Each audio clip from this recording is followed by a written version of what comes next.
àìmọ̀ àṣírí tó rọ̀ papọ̀ mọ́ ọjọ́ tí wọ́n bí ẹlòmíì ló ń ṣokùnfà ogun tí ẹlòmíì jà.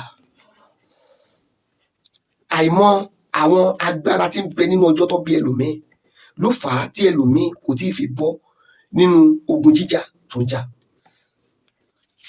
Ọ̀rẹ́, àṣírí ìràwọ̀ lórúkọ tèmi, àṣírí làwa ń tú. Ṣé rí gbogbo àwọn nǹkan tí à ń sọ yìí is something that you need to know, something that you need to understand. Ó jẹ́ mọ̀ wípé ọjọ́ kọ̀ọ̀kan ó ní áńgẹ́lì títí ẹ̀, ọjọ́ kọ̀ọ̀kan ó ní èdìdí títí ẹ̀.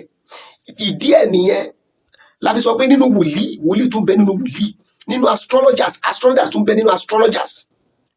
Àwọn astrologers kan wà ordinary astrologers ni wọ́n, àwọn astrologers kan wà astrologers and prophets ni wọ́n. Ẹ jẹ́ ká sọ̀rọ̀ astrologers tó bá jẹ́ ordinary astrologers wọn àkànrí nǹkan ni, but real astrologers and prophets we see deeply, we see both deeply down. Ṣé rí àwọn ọjọ́ kankan, ẹ jẹ́ kí n sáré ṣe àwọn àpẹẹrẹ pàápàá bí àwọn ọmọ tá a bá bí lọ́jọ́ Sunday. Áńgẹ́lì tó ń ṣiṣẹ́ lọ́jọ́ Sunday òun ni Michael. Ṣé o mọ̀? Ṣé o ti rí báyìí? Michael yẹn ni wọ́n pè ní ẹgbẹ́ tó dẹ̀ bí ẹni Sunday tínú bí ẹ.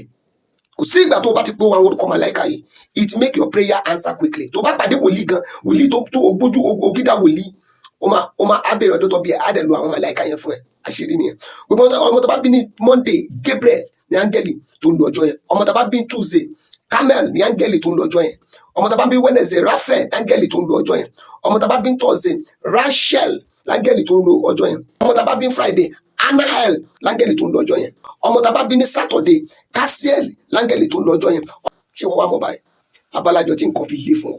Wo bàbá àṣírí ìràwọ̀ lórúkọ tèmi, àṣírí ń bẹ o, àṣírí Olúwa sì ń bẹ pẹ̀lú àwọn tó bẹ̀rẹ̀. Nọ́mbà mi ò yípo padà 08054353629. Ẹ WhatsApp ẹ